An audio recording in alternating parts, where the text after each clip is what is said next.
Welcome to the EPSA Podcast.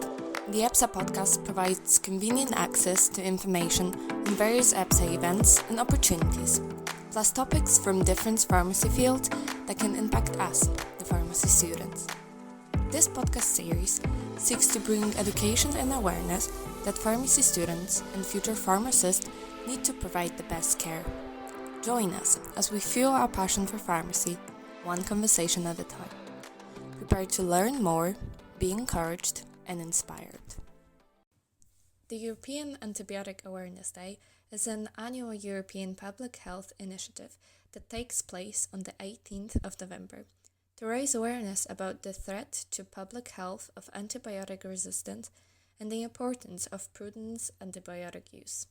Our today's guests are pharmacy students from European countries who are actively involved in encouraging the responsible use of antibiotics.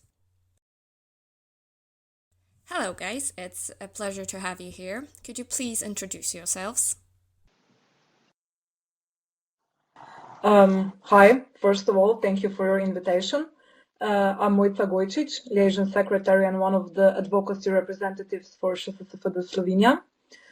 Student section of Slovenian Pharmaceutical Society is the national association that represents 950 pharmacy students in Slovenia, more specifically students from the University of Ljubljana, Faculty of Pharmacy, as it is the only faculty of pharmacy in Slovenia. Hi, thank you for having us. My name is Chloé Lebbos and I'm a fourth-year pharmacy student in Montpellier. I'm also the Vice President in charge of European Affairs for ANEPF, the French National Association for Pharmaceutical Students. Indeed, we represent 33,000 students and 66 associations in over 24 cities in France. Our goal is to fight for pharmaceutical students' rights, international students' mobility, as well as promote public health matters. Well, hello guys. My name is Filip. I'm from Czech Republic, and I'm representing Czech Pharmacy Students Association, where my current position is that of public health campaign coordinator. I'm studying second year of pharmacy, only second year. And as for our association, we represent only one school. It's University of Pharmacy in Hradec Králové, which is under the Charles University. And so we are, as you can tell, we are kind of smaller association, which correlates with the number of students. However, I think we already do like loads of great activities for them. Anything from educational to entertainment, and doing stuff like job fairs and student scientific conferences. And I think that's that. The aim of Antibiotic Awareness Week is to raise awareness about antibiotic resistance and to highlight the correct use of antibiotics. Why do you think it's so important? Antimicrobial resistance is an issue of national, European, and international importance that health authorities and agencies are addressing. In Europe, 33,000 people die each year from antibiotic-resistant infections. Allowing AMR to persist would lead to a world in which we die from cuts, wounds, and infections such as pneumonia. Furthermore, this issue is no longer restricted to health professionals. According to the One Health approach, fields such as agriculture, water supply, and waste treatment are making the ecosystems, animals, and humans the central point of development of resistance. As such, AMR is one of the most pressing global issues as it spans across human and animal health, welfare, economics, and policy. We believe it has to be tackled globally and through multi-sectorial actions. Well, as was stated, to say that antibiotic resistance is an issue is an understatement, and it's not particularly a new issue.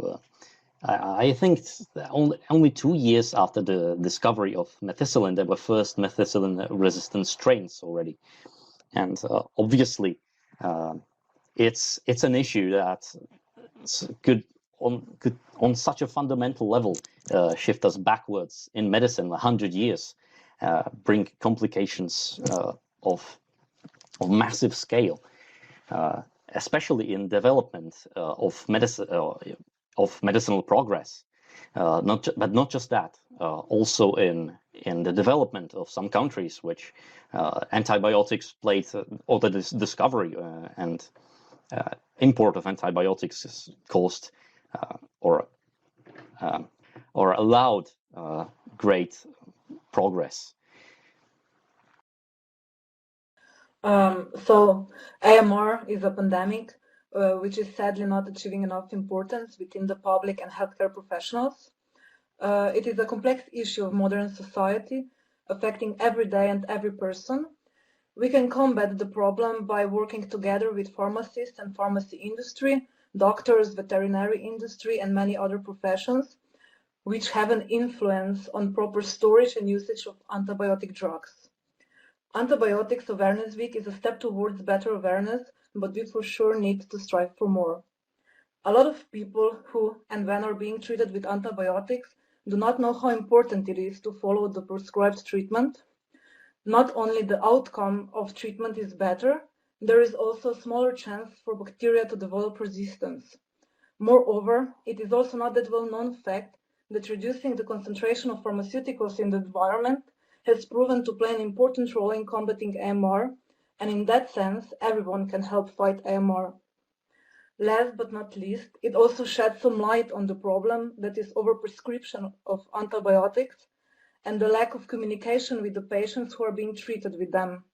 So, to sum it up, the Antibiotics Awareness Week is so important because it educates the whole chain, the users of antibiotics, doctors who prescribe those, pharmacists who dispense the medicine, and everyone who uses any kind of medicine that shouldn't find its way back to the environment. All three of your national associations have done some great work on the awareness of antibiotic resistance. Could you tell us briefly what your association have done so far and how you think this has contributed to the national initiatives of AMR? All right, well, I will probably talk about the greatest project, or the project of most that is most interesting. And I think CzPSA has done it since, I think, 2015. And basically, to sum it up, in cooperation with Czech Chamber of Pharmacists, we took several students, and during the ATB day, as we called it, went to a local shopping center, basically with questionnaires, and talked to people. That's what we did, and collected their answers regarding their antibiotic treatment. I have the paper right here. The questions were regarding stuff like how many times were they sick and were prescribed antibiotics, whether they know the basic information about antibiotics, whether they know about the CRP test, which I think is very vital information and very interesting for the public as well. And I think basically, I think we've gathered a lot of very interesting data. But sadly, I don't have any results that I can tell you. I don't have any statistics right now. Of course, I'm not even sure that the chamber has, that the Chamber of Pharmacists has done anything with it, since it was interesting data over kind of long time period. However, it's still a very small sample of the population. This year, obviously, can't do it, which is a great shame. But I think it's been not only great because of the gathering or assembling of the data, but also that we can inform the public directly, which was, I think, the most fun and most interesting thing about this whole project, for me at least, personally. So, this year in March, we, ŠSSFD, have organized our first interprofessional congress together with the students of medicine and microbiology. With that, the problem of AMR was presented from different points of view, and the significance of the One Health approach was brought to light. We also wanted to include all generations, so we launched a project for children in which teachers read to them an educational story about antibiotics and the appropriate way to use, storage, and discharge medicines. To get some feedback, children later illustrated a strip on "Where do my medicines go?" topic, and they have sent it to us. With the initiative by International Pharmaceutical Students Federation, together with CzPSA, Croatian Pharmacy and Medical Biochemistry Students Association, and SAVPUM, Student Assembly Faculty of Pharmacy, University of Mostar, we organized a virtual congress called Revolution of Microbes from Pharmaceutical Point of View.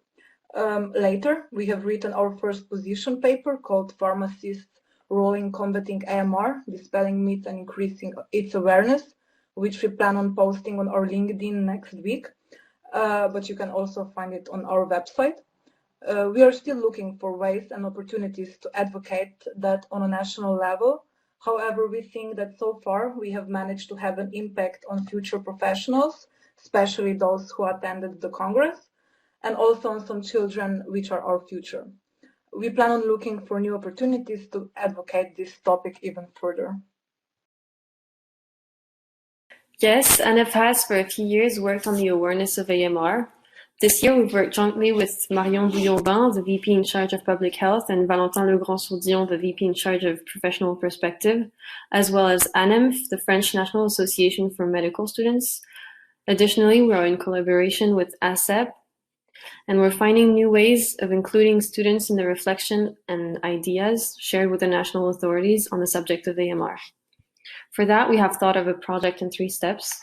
The first one, we elaborated a MOOC composed of 10 professionals from 12 different working fields, such as veterinarians, doctors, pharmacists, biologists, who presented in a short video the impact of their work in the fight against AMR and the possible innovations that could be expected in the few years to come.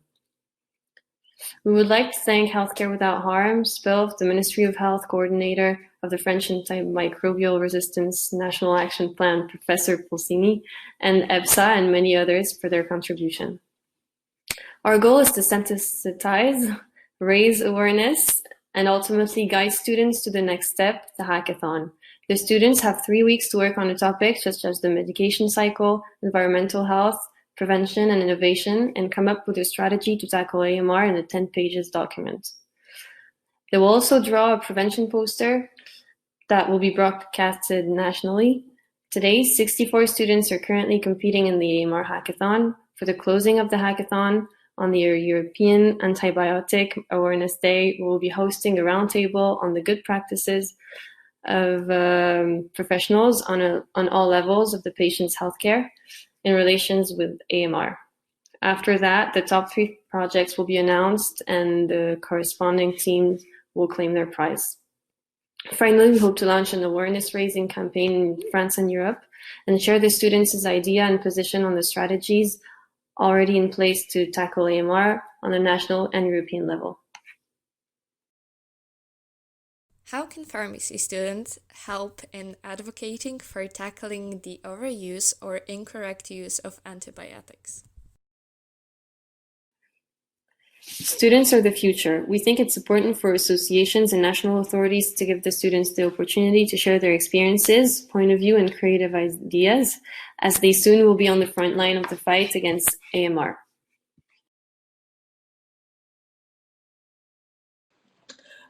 Pharmacy students can pass the message about the importance of AMR by making various projects, as we have already described before, share their knowledge with friends and family, and later focus on proper consultation with patients. The main focus today are, of course, projects that have a bigger reach. From our experiences, we can tell that it is important to cover different aspects of every problem. Considering AMR, we are assessing storage of medicines, overprescription, as well as the usage of those on animals in farms. We believe that by gathering diverse knowledge by professionals from different fields, students of pharmacy can contribute to faster and better results of overcoming AMR. Together, we can turn the revolution of bacteria the other way and stop the pandemic. Well, this really is a multi-layered question, and I think first and foremost, we as future healthcare professionals should want to be educated on the matter, and I would not be against this issue of AMR. being included more in school curricula. Not only that, but regarding the health professionals, I think that's a big point. Now, I've talked to a head of Department of Infectious Diseases at my local hospital about patient compliance, and I've learned that in ambulant care, at least, patients generally are compliant, and the treatment actually goes really well,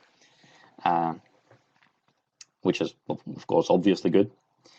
But the real issue, probably, at least here, stems from general practitioners very carelessly prescribing antibiotics in short doses, for instance, like a 3-day azithromycin packages. They very often do it preemptively, and because the patient simply wants his treatment right now. It's, of course, a question of public, since it's a very, I think, intangible threat for everyone, or for the general public, because of course, in diseases general, survivorship bias plays a huge role. Most people that have undergone antibiotic therapy probably had very light, comparatively, had light symptoms, or the disease itself was not as harsh to them, and so they presume that that in case of infection, of bacterial infection, it's not going to be as hard to treat. But they don't realize that these successes were mostly can be mostly credited to the discovery of antibiotics, and we owe to this discovery that we have such easy way of getting out of diseases and of healthcare problems right now. So yes, and as I said, I think you really should strive so that all healthcare professionals should be educated very well on the matter. Anyone from pharmacist to general practitioner. Again, I would very recommend everyone learning how to use and and telling people how to use the CRP test, the C-reactive protein test. And as for future pharmacists, I would urge everyone, well, not everyone, I would urge these pharmacists to ask their patients what the antibiotic has been prescribed for, what is the reason, and maybe even consulted with the doctor or with the doctor that prescribed it, and also appeal on them for taking the CRP test, as well as spreading more. Or making more general practitioners utilize these tests more, as they can be of really huge help. And what is, I think, imperative is that a discourse should be a discourse on use of antibiotics on healthy livestock. Should be absolutely had. I consider this one of the greatest issues right now in AMR and in the functioning of ecosystems in general. This is a very complicated and long topic, so I guess I will kind of just recommend that let people check out all the implications. Many thanks to our speakers, Chloé from ANEPF France, Mojca from ŠSSFD Slovenia, and Filip from CzPSA Czech Republic for highlighting the importance of students' involvement and paving the way for other student associations to get further involved in AMR advocacy. To our listeners, thanks for listening and stay tuned for the next episode.